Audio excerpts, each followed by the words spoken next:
இன்றைக்கி நம்ம கிட்ட சமையலில் பார்க்க போகிற ரெசிபி நல்ல ஒரு ஹெல்த்தியான கஞ்சி தான். இதுக்கு ஒரு கப்பு அரிசி எடுத்திருக்கேன், ஒரு கப்பு பச்சை பயிறு, 1/4 கப்புக்கு கோதுமை ரவை எடுத்திருக்கேன், அப்புறம் ஒரு 3 ஸ்பூனுக்கு வெந்தயம். இதெல்லாம் சேர்த்து நல்லா வாஷ் பண்ணி எடுக்கணும்.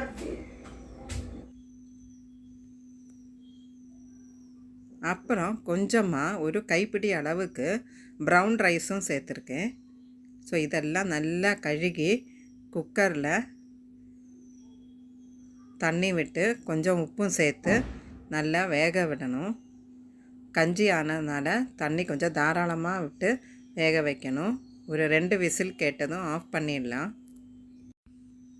இந்த கஞ்சிக்கு தேங்காய் கொஞ்சம் அரைச்சி ஊற்றணும், அதுக்கும் தேங்காய் திருகி வச்சுருக்கேன். அப்புறம் இதுக்கு சைட் டிஷ்ஷாக துவையல் அரைக்கலாம். அதுக்கு மசூர் தால் கொஞ்சம் எடுத்திருக்கேன், அது கூட கொஞ்சம் 1/2 கிராம் கொள்ளு, அது கொஞ்சமாக 2 ஸ்பூனுக்கு அதுவும் சேர்த்து பாசிப்பருப்பில் கூட பண்ணலாம். இன்றைக்கி நான் மசூர் தால் எடுத்திருக்கேன். அப்புறம் ஒரு 4 காஞ்ச மிளகா, பூண்டு, பெருங்காயத்தூள் இதெல்லாம் போட்டு நல்லா வறுத்து எடுக்கணும். கொலஸ்ட்ரால் பிரச்சனை இருக்கிறவங்களுக்கு இந்த கொள்ளு ரொம்பவே நல்லது.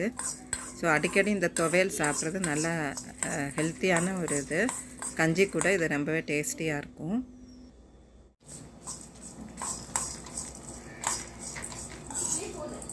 இதில் மசூர் தால், அப்புறம் கொஞ்சம் கொள்ளு, இதுதான் கொள்ளு, உங்களுக்கு தெரிஞ்சிருக்கும்னு நினைக்கிறேன். இந்த கொள்ளு, 2 காஞ்ச மிளகா, பூண்டு இதெல்லாம் போட்டு நல்லா வதக்கணும். நல்லா ப்ரௌனிஷ் ஆகணும், இது நல்லா வாசனை வரும். பெருங்காயத்தூளும் கொஞ்சம் ஒரு 2 பிஞ்சு போட்டிருக்கேன். இது ஃபுல்லாக நல்லா வதங்கிட்டு ஆற விட்டு கொஞ்சம் ஒரு சின்ன மிக்சிக்கு 1/2 மிக்சி அளவுக்கு தேங்காய் கூட இதை போட்டு நல்லா அரைச்சி எடுக்கணும், சால்ட்டும் போட்டு. இது ரொம்ப நல்லாயிருக்கும். இந்த பயறு கஞ்சிக்கு இந்த துவையல் ரொம்பவே டேஸ்டியாக இருக்கும்.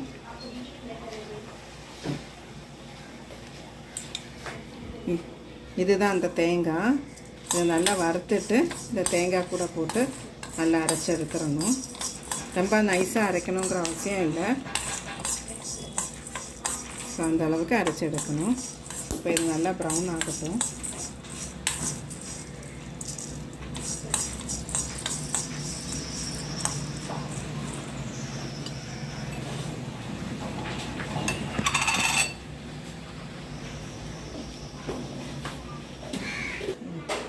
இது கஞ்சிக்காக இந்த தேங்காயில் கொஞ்சம் தண்ணியும் விட்டு நல்லா தேங்காய் பால் அரைச்சி எடுத்துடலாம்.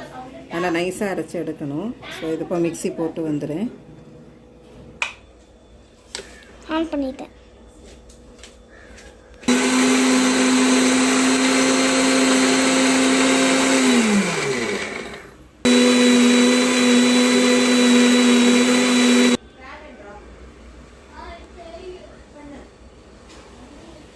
நம்ம தேங்காய் பால் எடுக்கணும்னு இல்லை, நைஸாக தேங்காய் நல்லா அரைச்சி அதை கூட சேர்த்துடலாம் கஞ்சி கூட. ஸோ கஞ்சி விசில் இன்னும் ரெடி ஆகலை, வெயிட் பண்ணலாம். இப்போ அந்த துவையலுக்குள்ளதை நல்லா அரைச்சி எடுத்துடலாம். இப்போ துவையல் ரெடி ஆகிடுச்சு. பாத்திரத்தில் ட்ரான்ஸ்ஃபர் பண்ணிக்கலாம்.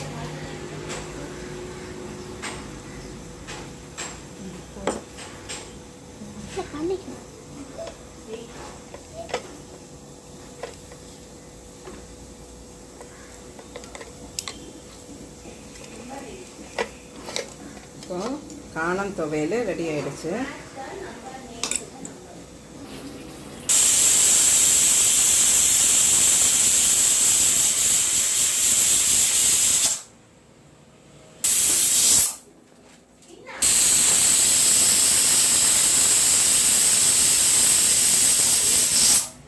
இப்போ குக்கர் ஆஃப் பண்ணிடலாம்.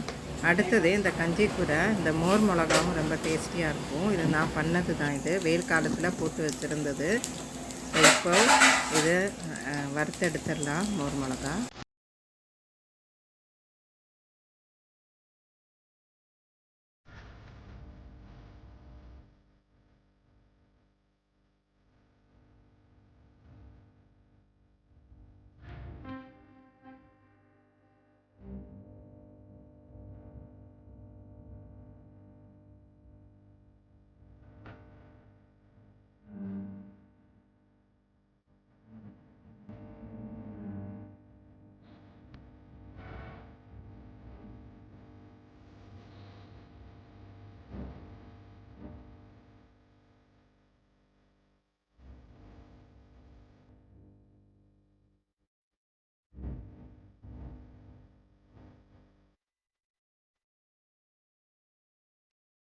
எண்ணெய் கொஞ்சம் சூடானதும் இந்த கஞ்சிக்காக அப்பளவும் இந்த மோர் மிளகாவும் வறுத்து எடுத்துடலாம்.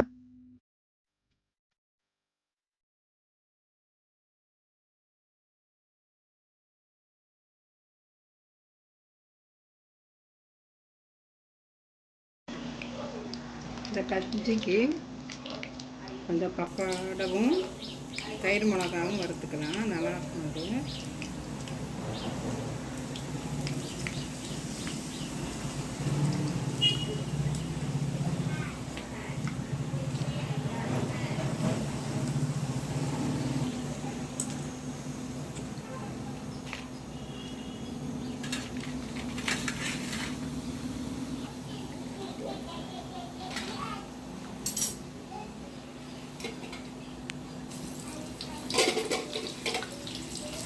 அந்த சில்லி வந்து தான் காமிச்சேன்.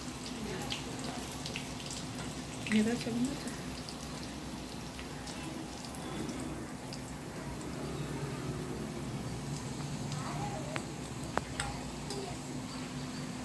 இந்த தயிர் மிளகா நானே பண்ணது, இது கூட எங்களோட ப்ளேலிஸ்ட்டில் இருக்குது. மோர் மிளகா இது.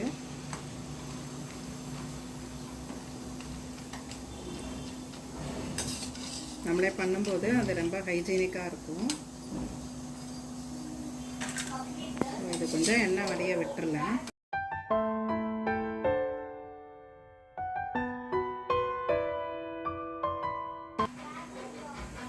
இப்போது அப்பளவும் தயிர் மிளகாவும் ரெடி ஆகிடுச்சு, துவையலும் ரெடி ஆகிடுச்சு. கஞ்சி விசில் போன உடனே நம்ம தேங்காய் அரைச்சதை ஊற்றி கஞ்சியும் எடுத்துடலாம். விசில் கொஞ்சம் வெயிட் பண்ணலாம். கொஞ்சம் வெங்காய பச்சடி கூட பண்ணியிருக்கேன், சாம்பார் வெங்காயம் வச்சுட்டு. இது ஆல்ரெடி என்னோடய இதில் ரெசிபி இருக்குது. ஸோ இப்போ இந்த வாட்டி நான் எடுக்கலை. ஸோ இது கூட கஞ்சிக்காக தான் பண்ணியிருக்கேன்.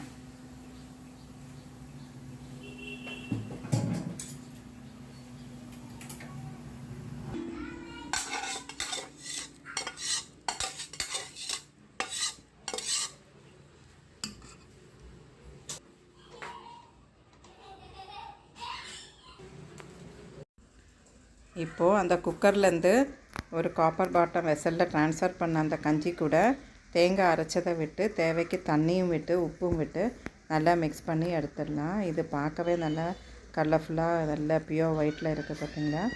இந்த பயறு கஞ்சி அவ்வளோ டேஸ்டியாக ஹெல்த்தியான ஒரு கஞ்சி தான். ஸோ இது நல்லா அடிப்பிடிக்காமல் மிக்ஸ் பண்ணி எடுத்துகிட்டு ஆஃப் பண்ணிடலாம். ஸோ கஞ்சியும் ரெடி ஆகிடுச்சு.